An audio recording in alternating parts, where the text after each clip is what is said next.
Alison has asked me to tell Lydia's story. On the slide is part of this story. It doesn't include the many hospital admissions and a couple of ambulance trips. Neither does it include the dealings with the education authorities, social services, or the Department of Works and Pensions. Everything feels like a battle. We are incredibly lucky here in the UK. We have the National Health System Service. And as you can see, we have been to many hospitals and seen many people. With the odd exception, everyone has been kind and as helpful as they can be. When Lydia was 4, she started having what turned out to be seizures. She called it the plinks. It took 6 months to get diagnosed. Yes, you did. I can remember. 2 years off meds and she appeared to be fine. She was happy-go-lucky, popular child. During this time, I had her hearing tested twice.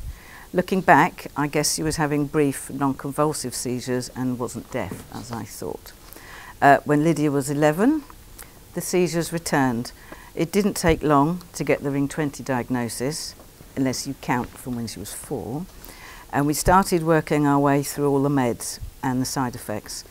When we started on the meds, the seizures skyrocketed from a couple of weeks to one every 40 minutes at the worst time. Also, there are the side effects to deal with. On gabapentin, she never stopped talking. Not talking to anyone, just talking. We called it gabapentin. Levetiracetam brought on keprorage, which is horrible to deal with and I'm sure to experience. On clobazam, Lydia was practically comatose, gained half her body weight again and had compensated hypothyroidism.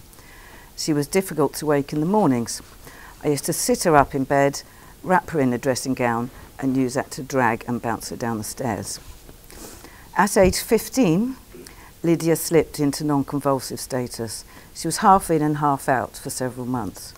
She was admitted to the high dependency ward in the John Radcliffe Hospital, pretty much at the insistence of one of the A&E nurses. Lydia was in and out of the JR several times over the next few months, during which time she had a gastrostomy button fitted and was pump fed. This would have been summertime.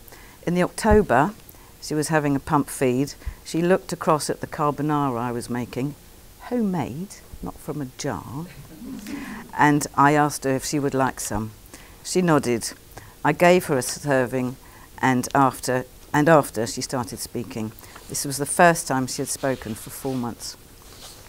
Since that time, things have been fairly stable. However, 18 months ago, Lydia had another hospital admission due to non-convulsive status. There followed a series of mix-ups and wrong blood tests taken. Her meds were adjusted and as a result she went into toxicity, which wasn't picked up quickly. This resulted in a deterioration in her walking. To be honest, I can't remember half the stuff we put Lydia through. She's a tough, brave young woman. Parts of her story will be familiar to most of us here, so I won't go on much longer.